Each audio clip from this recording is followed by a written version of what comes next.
भारत के सभी राज्यों की खबर SNS न्यूज चैनल पर, खबर जो आपको रखे सबसे आगे। नमस्कार, मैं विशाल पटेल, SNS टीवी में एक बार फिर से आपका स्वागत है। आइए रुक करते हैं कुछ खास खबरों की ओर और दिखाते हैं SNS टीवी की यह खास रिपोर्ट। अपना परिचय देते हुए आप बताएं कि कल दिव्य लोक आश्रम पर किस तरह की घटना घटी।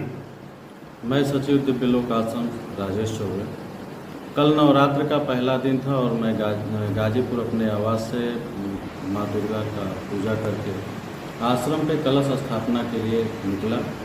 और जब मैं आश्रम पहुंचा और जब भी मैं अपनी गाड़ी को खड़ी कर रहा हूँ, वहाँ पे लाठी डंडे के साथ महिला और पुरुष थे और उनका पूर्व सुनियोजित एक प्लान था और उसके तहत उन लोगों ने हमला करने का प्रयास किया। पूर्व से जो भक्त वहाँ इकट्ठे थे उन लोगों ने बचाव किया। हमला के पीछे कारण क्या था सर?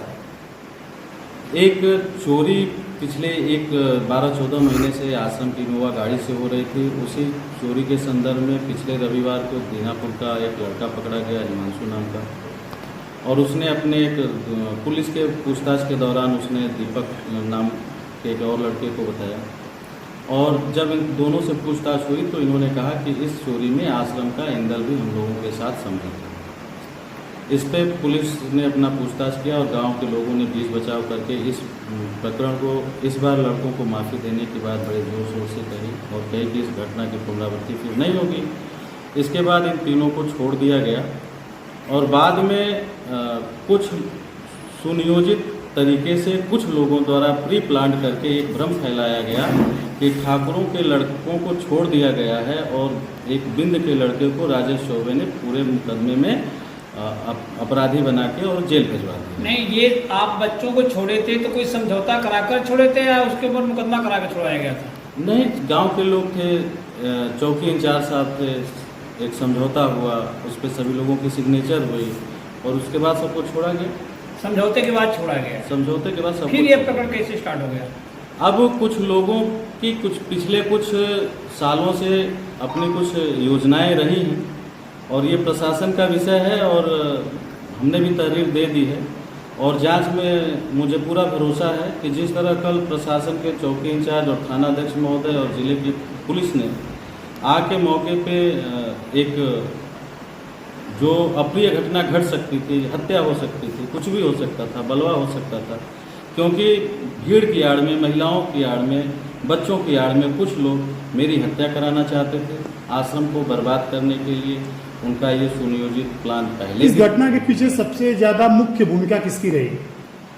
इस घटना के विषय में सबसे ज़्यादा मुख्य भूमिका एक सतेंद्र बिंद नाम का लड़का है और जब प्रशासन उससे पूछताछ करेगा तो इस पूरा रहस्य खुल जाएगा कि इसमें कौन कौन लोग। क्या आपको ऐसा अंदाजा पहले लग रहा था, अंदेशा कि इतनी भीड़ हो सकती है, हमारे साथ ऐसे घटना घट सकती है? नहीं, मुझे तुलसी बिंद प्रधान दीनापुर ने फ़ोन किया था रात में और उन्होंने कहा था कि 10-5 लोग 2-4 लोग जाएंगे और लोग कहेंगे बात करने के लिए तो हम आएंगे और आपसे कुछ लोग बात करना चाहते हैं चोरी के संदर्भ में। चौबे जी, आपके ऊपर वहाँ के लोगों ने इल्जामात लगाया हुआ है कि आप ट्रस्ट की पूरी ज़मीन अपने नाम में करा लिया है। भाई साहब देखिए, इसके विषय में क्योंकि ये पिछले 12-14 वर्षों से ये भ्रम फैलाया जाता है समाज में पढ़े लिखे भी लोग हैं, कम पढ़े लिखे भी लोग हैं और इस तरह का भ्रम फैला के कि आश्रम में राजेश चौबे ने अपनी पूरी ज़मीन, आश्रम की ज़मीन अपने नाम कर रखी है। तो हमारे यहाँ SDM साहब हैं, जैसा कल SO करंडा साहब हमने भी कहा है कि अगर यह प्रकरण है तो उसकी जांच होनी चाहिए। रही बात आश्रम की, अपनी एक नियमावली है, कोई 12 बजे रात को, कोई 1 बजे रात को आश्रम का गेट खुलवाएगा तो धरती पे न कोई आश्रम खुला है और न हमारा आश्रम खुल सकता है, या तो प्रशासन हमको कोई एक दिशा निर्देश जारी कर दे। तो चौबे जी, ये क्या बता सकते हैं कि एक ऐसी भव्य मंदिर का आप निर्माण करा रहे हैं और इसकी फंडिंग कहाँ से होती है? मेरा लगता है गाजीपुर जनपद का कई जनपद में उतनी ऐसी मंदिर नहीं है। देखिए, जो प्रभु के भक्त हैं, जिनका दुख प्रभु के आशीर्वाद से दूर हुआ, उसी क्रम में लोग अपनी स्वेच्छा से जो दान देते हैं उसी से वो भव्य मंदिर का निर्माण हुआ है। जो कुछ लोगों को अच्छा नहीं लगता है, शुरू से यह एक जांच का विषय है और मैं आज आप लोगों के माध्यम से जो चीज़ पिछले 20 वर्षों से नहीं कह पा रहा था, अगर प्रभु शिव पूजन बाबा जायसवाल गुप्ता परिवार से नहीं होते तो शायद उनका इस तरह से इस आश्रम का विरोध भी नहीं होता। चौबे जी, क्या आप ये बता सकते हैं कि आप कल की इस घटना से भक्तों में काफी ज्यादा एक निराशाजनक स्थिति बनी हुई है, आप सेक्रेटरी होने के नाते भक्तों से क्या कहना चाहेंगे? देखिए, मैं शांति प्रिय आदमी हूँ। मैं ये जानता हूँ कि ईश्वर ने जितना दिन जीवन दिया है उतना दिन जीना है।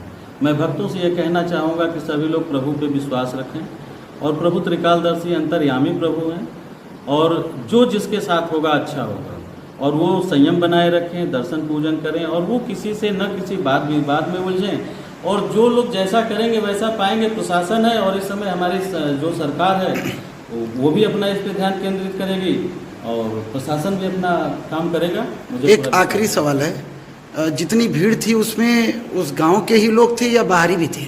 यह वही लोग बताएंगे कि उन लोगों ने इस सुनियोजित तरीके से किए गए हमले में कहां कहां से लोगों को इकट्ठा किया था। लगभग कितनी भीड़ रही थी? अब 700-800 लोगों से कम नहीं। बाकी हाथ में था, गड़ासा हाथ में था, डंडा हाथ में था। तो एक आदमी कितना गड़ासा, कितना बाकी और कितना डंडा झेलेगा, वो तो कह रहे हैं। फिर से एक बार हम धन्यवाद देते हैं आप लोगों के माध्यम से चौकी इंचार्ज बड़सरा और एसओ करंडा को, और गाजीपुर के एसपी साहब को, जिन्होंने मौके पे को संभाला।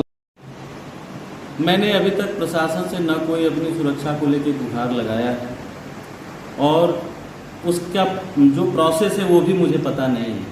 भविष्य में अगर आवश्यकता होगी तो आप लोगों के ही माध्यम से इस बात को भी उठाया जाएगा। और मैं ये ज़रूर चाहूँगा कि एसपी साहब महोदय रविवार के दिन उस आश्रम पे काफ़ी भीड़ होती है, 2-1 पुलिस के लोगों की व्यवस्था कर दें, जिससे आश्रम में दर्शन पूजन का काम सुचारू रूप से चल सके। अभी आपने कोई अग्रिम कार्रवाई भी किया है? मैंने इस संदर्भ में एसओ करंडा को एक तहरीर दे रखी है, क्योंकि यह घटना पूरे जिले को हिला देने वाली है। आस्था के नाम पे जो लोग जाके वहाँ माथा टेकते हैं, उनका जो हृदय है वो कांप उठा है।